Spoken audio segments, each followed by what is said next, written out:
პასუხისმგებლობისაგან გაქცევის უშედეგო მცდელობა ასე აფასებს ოპოზიცია ქიმიური იარაღის საქმეზე რეჟიმის ვერსიას. პარტიებში ამბობენ, რომ ოლიგარქი საერთაშორისო დონეზეც მოინიშნა, როგორც ადამიანურობის წინააღმდეგ დანაშაულში ეჭმიტანილი.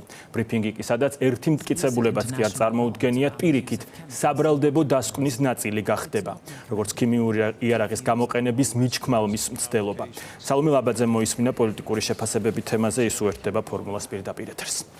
რეჟიმის მოწინააღმდეგეების მოთხოვნა უცვლელი რჩება და ეს ისევ არის საერთაშორისო გამოძიების ჩატარება, რადგან როგორც ოპოზიციაში ამბობენ, სუსში დღეს გამართულმა ბრიფინგმა დაადასტურა ის, რაც თავიდანვე სავარაუდო იყო, ანუ ის, რომ ქართულმა ოცნებამ ეს გამოძიება წამოიწყო ფორმალურად და მისი მიზანი თავიდანვე იყო ის, რომ დაეფარა საკუთარი დანაშაული. თუმცა ამის მიღწევა ივანიშვილს ოპოზიციის მტკიცებით არ გამოუვიდა, რადგან მან მის მიერ წარმოდგენილ ვერსიას დღევანდელ ბრიფინგზე ერთი მტკიცებულებაც კი ვერ დაურთო, თუმცა ამის მიუხედავად სუსი გვიმტკიცებს, რომ გამოძიება ამ მიმართულებით უკვე დახურულია და ახლა ძიება გაგრძელდება მხოლოდ მეორე მუხლით, ანუ უცხოური ორგანიზაციისთვის მტრულ საქმიანობაში დახმარების მუხლით. ამ მუხლის ფარგლებში კი პატიმრობა ემუქრება ყველა იმ ადამიანს, რომელმაც BBC-სთან ამ საგამოძიებო რეპორტაჟის მომზადების ფარგლებში ითანამშრომლა, მათ შორის სამედიცინო სფეროდანაც. ეს კი არის მუქარა რეჟიმის ოპონენტების განმარტებით ივანიშვილის მხრიდან, რომლითაც ის ცდილობს ყურადღების გადატანასაც, თუმცა ოპოზიციის განმარტებით ეს მუქარა პირიქით სწორედ ივანიშვილის აზიანოდ იმუშავებს, რადგან ეს საერთაშორისო პარტნიორებს მხოლოდ გაურღმავებს ეჭვს, რომელიც ისედაც არსებობს და რომელიც ემყარება BBC-ს მიერ გავრცელებულ დასაბუთებულ ვარაუდს, რომ შაშან ქართულმა ოცნებამ მოქალაქეების წინააღმდეგ სწორედ რომ ქიმიური იარაღი გამოიყენა. ამიტომ ოპოზიციაში ამბობენ, რომ ამ სკანდალისგან თავის დაღწევას და პასუხისმგებლობისგან გაქცევას რამდენჯერაც ირაკლი კობახიძემ უნდა გამოაცხადოს სკანდალი ამოწურულად, ქართული ოცნება ამ ბრიფინგით ვერ მოხერხებს.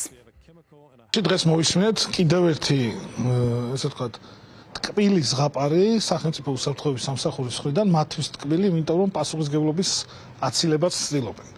ვერ აცდება ვერანაირ პასუხისმგებლობას ის რეჟიმი, ვინც საკუთარი ხალხის წინააღმდეგ გამოიყენა ქიმიური იარაღი. ამ ეგრეთ წოდებულ გამოძიებას, რომელმაც იქით დადო ადამიანებს ბრალი რაღაც მოგონილი და შეთითხნილი ისტორიებით, საბოლოო ჯამში ვერანაირი ლეგიტიმაცია და ვერანაირი სანდოობა ვერ ექნება და არც არავინ ენდობა და მოსალოდნელიც იყო, რომ ესეთ შედეგს დადებდნენ, უბრალოდ 4-5 დღე ძლივს ეყოთ იმისათვის, რომ მოეგონებინათ რაღაცა ისტორია, რაც საბოლოო ჯამში სასაცილოა, რომ არა ქიმიური იარაღის გამოყენება. რომ იყოს ეს ერთი უბრალო რიგითი გამოძიება, ვიტყოდით, რომ სასაცილოა, მაგრამ სამწუხაროა იქიდან გამომდინარე, რომ საკუთარი ხალხის წინააღმდეგ გამოიყენეს ქიმიური იარაღი.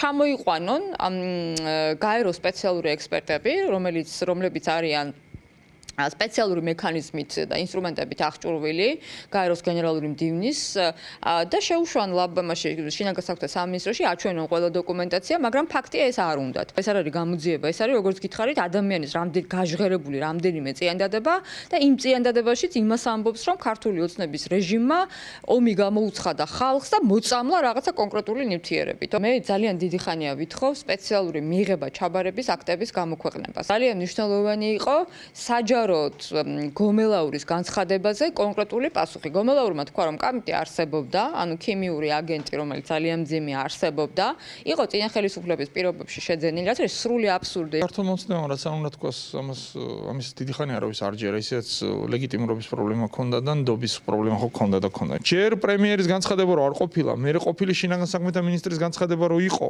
და ზუსტად ის გაზი და მერე იმის თქმა რომ არა, მაგრამ ეს სხვა გაზი იყო. ეხლა იმის თქმა რომ არა, ეს ის გაზი იყო, მაგრამ ჩვენ არ გამოვიყენებია. ეს იქნება ლაქა მუდმივი, სანამ ქართული ოცნება იქნება ხელისუფლებაში. შეიძლება ეუთოთი წავიდეს, უფრო ალბათ ევროსაბჭოთი შესაძლებელია ეს, ან გაეროთი, მაგრამ ქვეყნები გამოჩნდებიან, ვინც მოითხოვენ ამის გაკეთებას. საერთაშორისო გამოძიების ჩატარება. აუცილებელია ყველა დოკუმენტი იქნას გასაჯაროებული და ამას ჩვენი თვალით ხედავთ მოქალაქეები, რა ტიპის დოკუმენტია საუბარი, ამის მერეც აუცილებელია რომ გამოძიება იყოს საერთაშორისო და საერთაშორისო ინსტიტუციებმა გაგვცემ პასუხი, იმიტომ რომ BBC არის საერთაშორისო ორგანიზაცია, ბრალებლობა საერთაშორისო ყველა მსოფლიოს ყველა ქვეყანასთან იქნა მიტანილი და მათ გაიგეს რა ტიპის პრობლემა შეიძლება საქართველოში ყოფილიყო, ამიტომაც რაღაცა პასუხით საერთაშორისო უნდა იყოს ისეთი ინსტიტუციის მიერ, რასაც დობა არა ჩვენს ქვეყანაში, არამედ ზოგადად ჩვენი ქვეყნის გარეთ ნებისმიერ კუნჭულში ექნებათ, იმიტომ რომ აქ არის საკითხი ისეთი ტიპის პრობლემაზე, რომელიც გლობალური და საერთაშორისო. იმის გათვალისწინებით, რომ დღეს ქართულ ოცნებას საკუთარი ვერსიის გასამყარებლადაც კი არ წარმოუდგენია რაიმე მტკიცებულება, ოპოზიციაში ამბობენ, რომ კიდევ უფრო ცხადად გამოიკვეთა საერთაშორისო გამოძიების ჩატარების აუცილებლობა, რომლის ფარგლებშიც საქართველოში დამოუკიდებელი ექსპერტები უნდა ჩამოვიდნენ, მაგალითად გაეროდან და მათ ადგილზე უნდა შეისწავლონ ის ქიმიური საშუალებები, რომლებიც ოცნების შინაგან საქმეთა სამინისტროში ინახება. ამიტომ ახლა მთავარი კითხვა ოცნების მისამართით არის ის, დაეთანხმება ის თუ არა ამ გამოძიების ჩატარებას, თუ შეეცდება, რომ საერთაშორისო ექსპერტების ადგილზე ჩამოსვლას და აქ შესაბამისი პროცესის წარმართვას ხელი შეუშალოს.